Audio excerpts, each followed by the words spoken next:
Good Good morning. morning. I'm happy to be here. In case you didn't know, we put a whole, actually, we put a whole, the whole advertisement thing. She is the new president and CEO of YMCA South Coast. I am. Yeah. Yes, congratulations and welcome. Thank you. Thank you. It's been a real pleasure to be here. I'm just over 90 days, so still digging into all parts of the community. So, how do you like the area? How do you like the area? I'm really enjoying it. I'm telling everybody I love being by the ocean. First, I've never lived by the ocean. Mm. And I grew up in Connecticut, actually, in Waterbury, Connecticut, and it's actually pretty similar to Mhm. New Bedford. I grew up in public housing there. So when I started touring around New Bedford, I was like, this feels like home. Very similar demographic wise, Portuguese, Latino, Cape Verdean communities. So a bit, it feels like home. I'm enjoying the space. Yeah, that's nice. Yeah, it's funny because you talk about Connecticut, and one of the gentlemen that is here that does a podcast with us, Steve. Mhm. Um, he was out in Connecticut for 12 years. He's actually from here, and he told me he said just what you explained. Um, he said, yeah, he says it's pretty similar, Yeah, not much different at all. And I was kind of shocked yeah. because I obviously uh,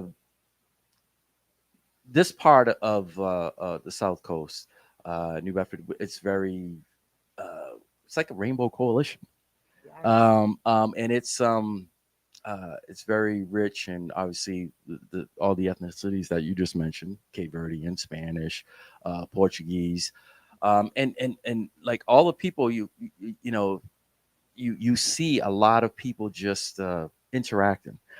In certain states, it's not that way. Something like that. That's interesting. I love that you brought that up because I grew up in Connecticut probably the first, 21 years of my life. And then I worked in the New York City area for about 22 years. Uh, but you're right. And I think it's because, like, we're in such close proximity. I don't know, when you grow up in projects in Connecticut, it is, I mean, maybe a little different than larger building projects in, Mm. say, the Bronx or New York City, for example. But I think that kind of proximity, and maybe our numbers are less, and so we banded together more. So I'm Puerto Rican, and I grew up in very close proximity to the Black community. And yeah, I would say like there was like a lot of during that time in the 80s and 90s, a lot of cohesiveness and Mm. unity because we were all sort of experiencing the same kind of exclusion, right? Right. And so when that Yes. Yeah. exclusion happens in other spaces, then you truly come together Mhm. more. So Connects you. yeah, for sure, for sure. Yeah, that I think, and what I enjoy about it, right? Like coming back here, I'm like there is a a New England flavor to communities of Mhm. color, right? Right. And the talent and the things that come up in our spaces, as opposed to other places. So Mhm. I've enjoyed, coming in and learning about New Bedford, but also about Fall River, because the YMCA really spans the entire South Coast. What led you Yeah, to New Bedford? yeah. I'll give you my background Mhm. so your folks can learn more about me. So, like I said, I grew up in Connecticut. I did all of my schooling there. I was very fortunate to go to college. My mom was a single mom. My dad was pretty much incarcerated my entire childhood. So, my mother's super focused on getting an education. I think the beauty of what my mom did was she carted us around to whichever prison my dad was in. So we were able to make connection. But I think that actually set a really strong baseline of empathy and compassion and wanting to serve others and wanting to fix this criminal justice Okay, system. so because you have a background in law as well. Yeah, Okay, so good. me Yep. and my brother actually we both went to law school. We both went to the public interest law schools in the country. He went to CUNY. I went to Northeastern in Boston. So, Oh, okay. Okay, and so that's Northeastern fun. has like an excellent public interest program. But right out of college, I mean, right out of law school, I was a public defender in the Bronx, and basically came up in service to others through criminal defense. And I learned so much about serving people, but Mm-hmm. also about the conditions of communities that lead people to commit crime. Mm-hmm. Mm-hmm. And because of that experience with my father, I was able to see them as whole human beings. And that was really important for me. I stayed in that work for about 4 to 5 years. Then I started having kids, and I have two young emerging leaders, I call them, Jaden Mm-hmm. and Maya. And when I started having kids, I wanted to focus more on, pouring into them. So then I started working for judges. So I ran a few courtrooms in the Bronx for civil and criminal court judges. That really balanced me out. I think that Yeah. that was necessary for me, like to truly mediate between lawyers and really learn that space of examining things and being able to be fair and come up the middle. Yeah. But it was during that time I was, sitting on a school board, sitting on a nonprofit board, and that's when I really was like, oh, I love service to others, but I feel like I'm doing it very singularly, and I want to broaden that. And that's when I started looking into nonprofit. Mm-hmm. And a good friend of mine was the board chair of a Y, and she was like, oh, if you're going to serve community, if you want to fundraise, then you should look at the Y. And I did, and I spent a good 10 years in the Y, um, serving all kinds of communities in New Jersey, in New York City. And then my last CEO role was in Yonkers, New York. And they say when you become a CEO in the Y, it's like the military, be ready to move, right? There was, Really? yeah, there was a lot of, the Y does incredible multicultural leadership development, Mm-hmm. very focused on getting people of color to the CEO seat Mm-hmm. in order to ensure that leadership reflects communities, right? Because the Y goes back to the late 1800s, and for decades and decades, there's been mostly white male leadership sitting in Ys across the country. And so, with that, I understood, all right, there will be some point where I will move. And when this position opened up and a recruiter put it in front of me, I was like, oh, it's an opportunity for me to come back to New England, number Mm-hmm. one. Um, but the breadth and scope of what these YMCAs do across this region is pretty unique, Yeah. so that's what really attracted me. Oh, that's exciting. Yeah. I didn't realize like the history of the Y and how it ran. So, but what were you saying earlier? You're the first woman in a role like this. Yeah. Yeah. First woman CEO. Correct. Wow, that Yeah. Isn't wow. that wow? The Yeah. first person of color. So this Y goes back to 1857. It started in Fall River. That was the first YMCA in this region. Mm-hmm. And then 1867 is when New Bedford opened. And they used to be in another building. I believe it was across from City Hall. So lots of YMCAs at that time. So Boston's is the oldest YMCA. Mm-hmm. It came to this country in, I want to say, the early 1850s. And so all the Ys in this area are like the oldest YMCAs in our country. I did not know that. We'll celebrate 175 next year in this Wow. country, which is amazing. But so in New Bedford, there was a YMCA for, gosh, many years. Mm-hmm. Mm-hmm. But they've always been white men. Yeah. Yeah, and think about it, right? The Y recently rebranded itself, I would say 10 to 15 years ago, to the Y, Mm-hmm. because it's known as the Young Men's Men's Christian Association, Association. right? Yes. So you hear that and you think, all right, well, that's not Not, for yeah. me, Yeah. right? Not Mm-hmm. not for someone like me. But the Y really went through this intentionality about its rebrand. The organization became secular, open to all religions, I would say, in the 60s. Women were admitted to the Y in the 1970s. And then, I would say in the 80s, especially, there was this real intensive focus on ensuring that Ys were very inclusive spaces, because at any given time at a YMCA, even way back then, you can find all kinds of people in the Y, right? It Mhm. is a space where so many people could be there. Mhm. You could have someone who's super wealthy on a treadmill next to someone who is not. And I think that's what attracts me to the Y, that Mhm. incredible ability to bring all kinds of people together, Mhm. and that unity. But being the first woman, the first person of color in any role, because it's not my first time, it comes with great responsibility. I take it very seriously. Mhm. And I think the way that I do that is making sure I bring my full self. We employ a lot of young people of color, Mhm. so it's important for them to see themselves in me, and hear my experiences that are similar to theirs, Mhm. and know that leadership happens at all levels of an organization, at all stages in your life. You just have to be directed about who you're putting in front of you in Mhm. order to build who you are and build your Right. journey. And I think that's one of the things I love about the Y so much is my ability to reach youth. You know, our Mhm. youth, like, they need us. Mhm. They desperately need us right now. So, that's something I'm looking at intently. Yeah, is there anything on your agenda that you can share that Yeah. you noticed in the South Coast that you wanted to Yeah. take action with? Yeah, for sure. I mean, I'm talking a lot about our teens, and I think what has occurred with them in the last 5 to 6 years, right? So I think there's two major things that are happening with our young people. Obviously, the pandemic. The pandemic upended all of us, but our youth in particular, their formative years, right, in high school or in school, were during a period where they couldn't engage with people in the Mhm. same way.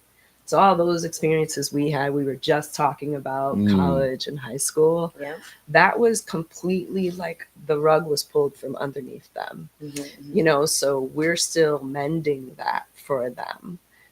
But then also, this they during that period they did a deep dive into the digital world. We all did, but they did it at a time where they were still learning about themselves. Mhm. And so a lot of their engagement and, human behavior were formed with that phone in hand. And so, I'm thinking a lot about that, and then what we're doing to truly reach them, to let them know that they have value, that Mhm. they have worth. Mhm. And this is not something I just see in communities of color. Like, I see it across the board, in suburban, wealthier communities, as Mhm. well as um, middle and lower income. So I think the Y has a responsibility to really create spaces for teens to know that they're safe, Right. and also think about, like, what's my next, right? Mhm. um whether it's college, that's great, but if it isn't, like, let us help you get there. Let Yes. us convene ways to help you get there. Yes. Yeah. Oh, that's awesome. Yeah, Yeah. I think that's something that's really big that I And see. connecting. Yeah. Yeah, for sure. Mhm. For sure. The other thing that we see and we work on, so Y South Coast probably is one of few YMCA's across the country that has a working farm. Our Mhm. Dartmouth Yes. branch is a whole farm, Mhm. and it's the only farm in the area that harvests all of its food, about 50 to 60,000 pounds a year, and gives it away. We're not selling it; we give it away completely. And we have a great partnership with the United Way. The United Way has points all over the area where they're taking our food and distributing it to community. And that's really critically important. Mhm. We have a good partnership with um, the food bank in Boston, Greater Boston Food Bank, and they do hunger studies, and their hunger studies show that Bristol County has the second worst food insecurity in the entire state of Massachusetts, right? And so I'm still new and trying to understand Why? why. Right. Why? So our other food program, our full plate program, is in partnership with the food bank. Mhm. They deliver 100,000 pounds of food to us every month. We stage it at our farm, but then we do pantries at all of our branches. Mhm. So here in New Bedford, you could come at least once a month and get food. And so that piece is critical for me. There's a lot changing in the federal landscape. Food is really supported by lots of federal money. Hmm. And then, food stamps and SNAP, like that'll be altered. And so, we're gearing up as what the nonprofit community always does. We are the Hmm. safety net, right? And so when there are changes in the government, we push more so that we could reach people, Hmm. and, not let anyone fall behind, and you'd be shocked by who's not eating. Well, that's the thing. And what is like the resource or the outreach for these people to know? Because some Yeah. people don't even, they may not feel comfortable going to certain resources. Yeah, it's true. It's true. And that's why I am grateful for the United Way, because where Hmm. they do their pantries are right in community. Hmm. So when I was at a CEO in the Yonkers YMCA, we did a lot of violence prevention work there. But what we learned was you have to go into communities. Yes. You're not going to get there's transportation issues, and then you have to establish trust in a That's the thing relationship, too. Yeah. right? You have to have staff that reflect community, right, in order to truly understand and serve. And Mhm. there's lots of leaders in in all of our communities, Mhm. right? So I think it's my job to try to connect with folks so that like we're just extending our reach a little deeper. One Mhm. bigger part of my vision is to deepen community engagement that way, especially into communities of color. When you have an organization that has had mostly white leadership, then it does reflect, right? Yeah. And how you're serving. So I see an incredible opportunity here for Mhm. us, to change that and, meet people in a different way. Yeah. Good luck with the shift. Yeah. Mhm. I did not know that you were the first person, the first female, um, first person of Yeah, color. person of color. That's like, Yeah, I that's. wish I had balloons or something. Like, I didn't know this. I would have had a clap.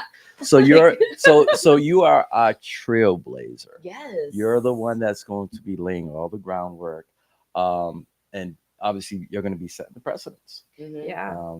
And it's good to know to listen to hear you speak about what your plans are, and mainly from a minority's point of view, Yeah. because as you said, um, it's I in years, obviously being a New Bedford native, gone to the Y and with their YMCA, how you said how it was rebranded. I think that's important because people you see a title and then right away you automatically judge it. Yeah. Young men's Christian. Well, I'm not Christian, and I'm not. So right away, that's like a. But I'm glad that it was rebranded and now it's Mhm. just the Y. And it's funny that you should say that because I, being an older male and remembering its roots, I always refer to it as the YMCA. Yeah. Yeah. I Same. don't, and now that you're saying it, it's all, it's starting to resonate. Like, wow, yeah, they really did. Tonight, YMCA. Yeah, Like, yeah, yeah. Yeah. You know, when I got here, I was fascinated to learn that this is where Frederick Douglass developed his voice, right? So that I was taken by that. mhm. And I don't believe there are any accidents, right? I believe that I land in certain places as a leader with purpose and intention. Mm.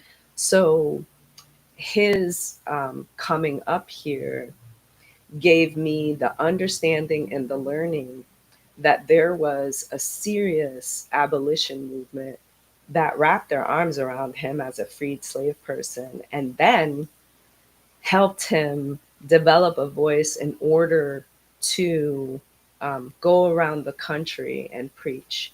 And the reason why I think that that's important is because that is in the roots of this community, that there are white folks here very much interested in having unity and celebrating multiculturalism in having a conversation that is different than the national conversation we have right now.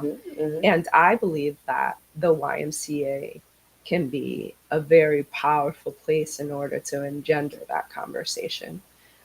Because a lot of what is politicized to me is actually about humanity. Is at basic, it's really about acknowledging people's humanity. And so, me as a first, I have to first, I can't do anything without team. And I have an incredible team at the Y who's also very open to change and this concept of us digging deeper into all parts of community. I also have a board who's very willing to do that, who's willing to engage in the self reflection and say, hey, we've been doing it this way for far too long, and now we're going to make some change. Now, none of that comes without discomfort, without challenge. And I've been in those spaces. Our entire careers were in those spaces of discomfort.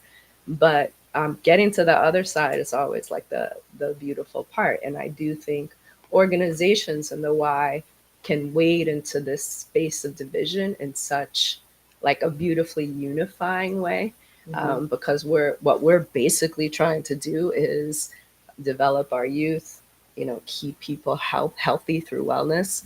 But then we also have a social responsibility. Those are our three pillars: youth development, healthy living, and social responsibility. We have a social responsibility to convene spaces of bringing people together. One of the things that the Y is engaged in right now nationally is Welcoming Week, right? So we have a partnership with Welcoming America nationally. And it is an initiative to open up YMCAs to newcomer immigrants, but bringing everyone together to learn about each other. So in New Bedford, this week especially, and across our association, we have 10 days where people can just try the Y for free, but the intention is to bring all kinds of different people together. Like, that's the intention. And I think that's especially critical right now. That's good. That's yearly you do that? Yeah, that happens every year. Yeah, and I think, the thing about the Y is, we don't have the best marketing, right? So oftentimes there's things that we do that are like communities' best kept secrets. Yeah. Right.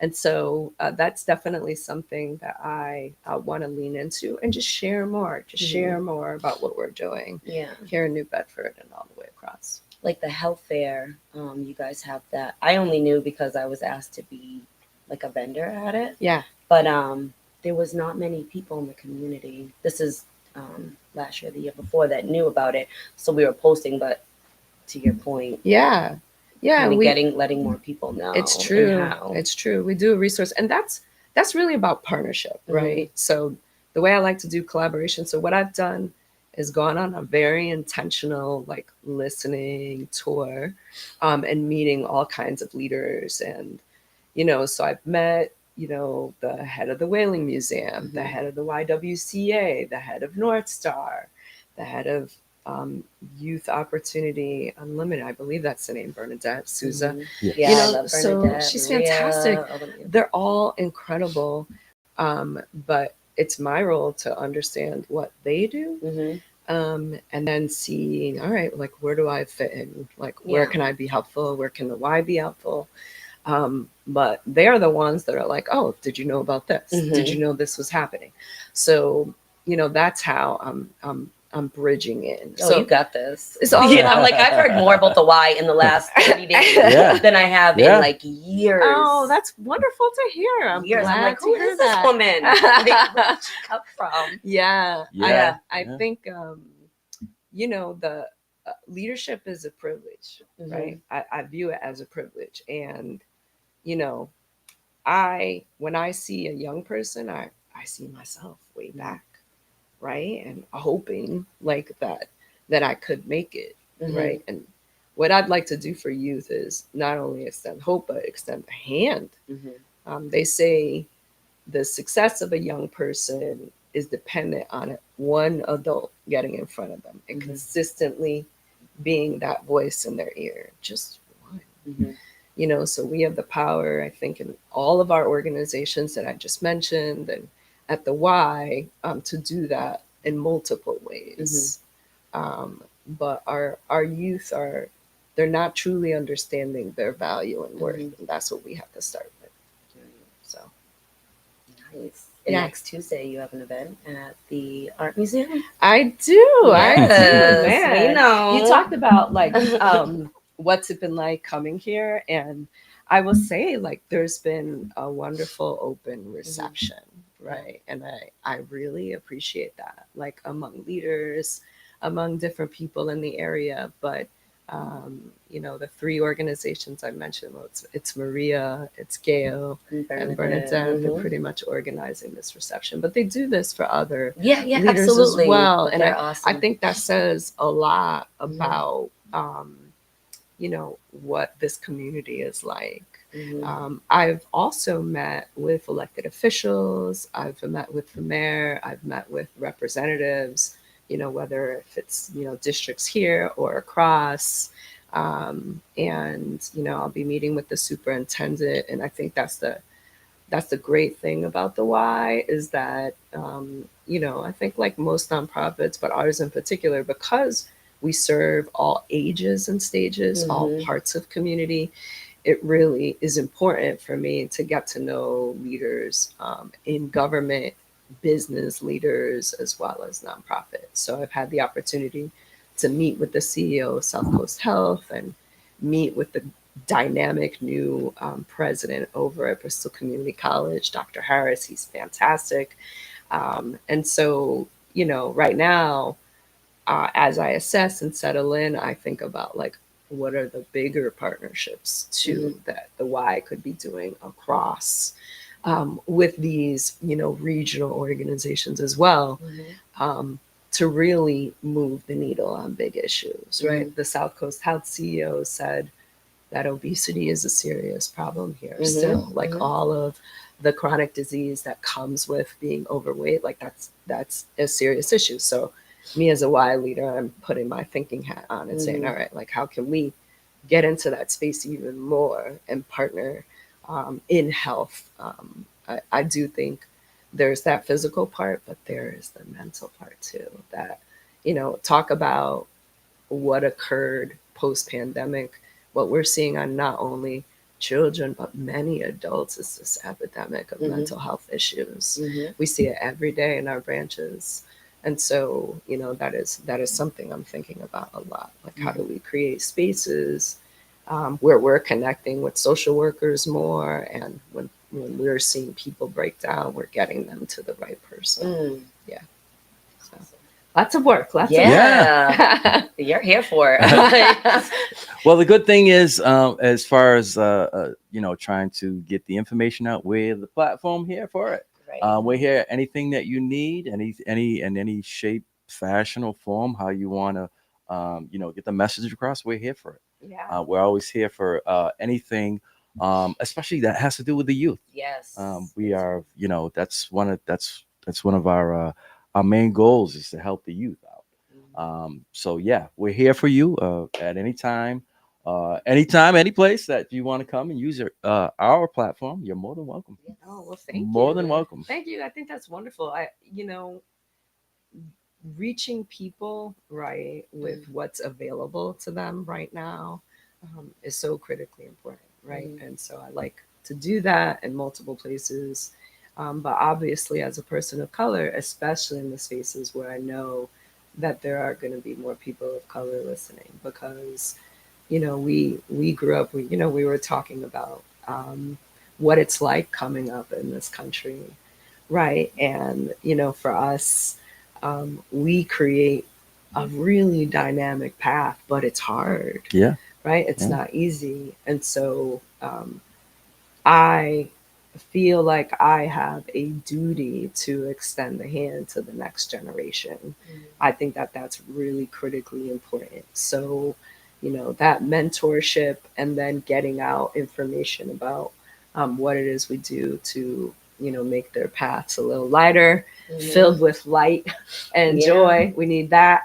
Mhm. But I appreciate it. I do, and I'll Yeah, definitely come back. Yeah. yeah, Thank yeah, yeah. you. Thank you. I'm Um, excited. yeah, it was great having you. I'm glad that we got you, here to do a, sit down and everything. Not that, I wasn't, like Janine said, you were a buzz when you came in. Yes. Immediately, I had several people reach out to me and were like, "Hey, you need to get Yes. this woman in here, Oh, that's awesome. and have her on the platform." I said that that's gonna happen. Mhm.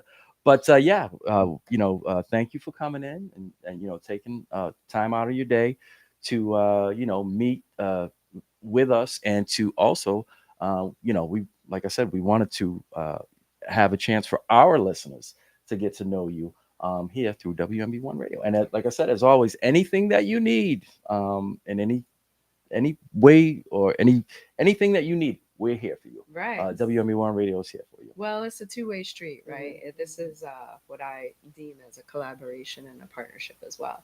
And I applaud you both, right? The work that you're doing is very critically important to reach people. So anything that the Y can do Yes. as well, right? To extend your name and the work that you're doing, right? So I look forward to a deeper partnership.